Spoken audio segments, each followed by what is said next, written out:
Greetings. It's been a while since I did a video on this channel, actually on both of my channels, although during the time I took off, I did one video on my other channel, but it has to do more with my mother than anything else, so I'm not going to go there. And I took off the time because I felt I needed a break and I wanted to try to get some clarity in my mind, just in general. Been a lot of pressure since the beginning of the year, and unfortunately, at the time I took off, I had more pressure put upon me than I had before. But you know what? I've made it to this point, and I've had some help with some people, and I've got some other things in mind, so everything's going to be good. And I'm going to just mention this. Things are going to be pretty much the same as they've always been on this channel. I'm still going to talk about leadership, diversity, business issues, and healthcare. And I want to talk about healthcare for a minute because one of the things I wanted to take time out to think about was creating some kind of program on healthcare revenue cycle. This is what I'm good at. It's something that I've been doing for a long time. I've been on the financial side of healthcare for 38 years. I used to bill. I was a regional director for a physicians billing company. I've worked directly for 2 hospitals as an employee. I worked for a federally qualified health center. I have been a consultant for 20 years as of June, and I know a lot of stuff. And one of the weird things about it is that there's not a lot of people who know everything I know because they haven't done everything I've done. Because there is no class you can go to. You can go to get some kind of degree in healthcare administration, but those folks never learn anything about billing or anything like that. They may learn, how to read an age job balance or, financial records, but they've never done a bill. They've never sat down and registered anybody. There's a lot they don't know. And I'm not going to say I'm perfect at all of that stuff. I was really good at it when I was doing everything, but I know all the ins and outs of things. So I decided, you know what? I want to create something, but I want to see if there's any interest in it. So I put it out on LinkedIn, and I got about 11 or 12 people who said they might be interested in something like that. And I spoke to one person in general named Ruby. Hey, Ruby, if you see this.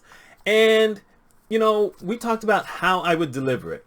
Do I do it with an online course? Do I go to some kind of, site and create something like that? And I said, you know what? I don't want to put that kind of work into it and then not have anyone come there. So her suggestion was create a membership site, which I kind of brought it up first. And then she said, that would be a good way to go because people could come. They see, what information you have on there. They can absorb it all if they want to. You have some stuff where they can download. Maybe you have a place where they can see some videos. You have a way where they can ask specific questions. And every once in a while, you could do a Zoom class. And I said, that starts to work because then I don't have to create everything all off the bat. I don't want to spend 5 or 6 months putting something together and then have, very few people who are interested.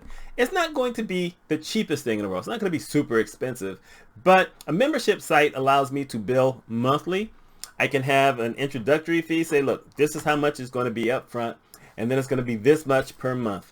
And it's going to cover everything regarding the revenue cycle area. Now, I say everything with a caveat. For instance, it's going to cover admissions, it's going to cover billing, it's going to cover charge capture, it's going to talk about coding, charge master, and, billing is kind of a misnomer because very little billing happens, but you follow things up. I'm going to get into details of how you can figure out what's wrong and how you can fix those things. I'm going to talk about fraud, things that people can't bill for, things they should bill for. Things that sometimes insurance companies are looking for 2 specific things where you might not necessarily think they're related, but they are, and they're looking for that. And if you don't give that to them, sometimes they'll pay you less money and you won't have any idea what's going on. Talk about how staffing goes, talk about, all kinds of things, even collections. And I want to do it so that there is a way that people will be able to learn. And I want to kind of take it in order. Now, what I'm not going to do is I'm not going to tell people how you send out a bill. You know what? There are tons of books that do that. You don't need me for that.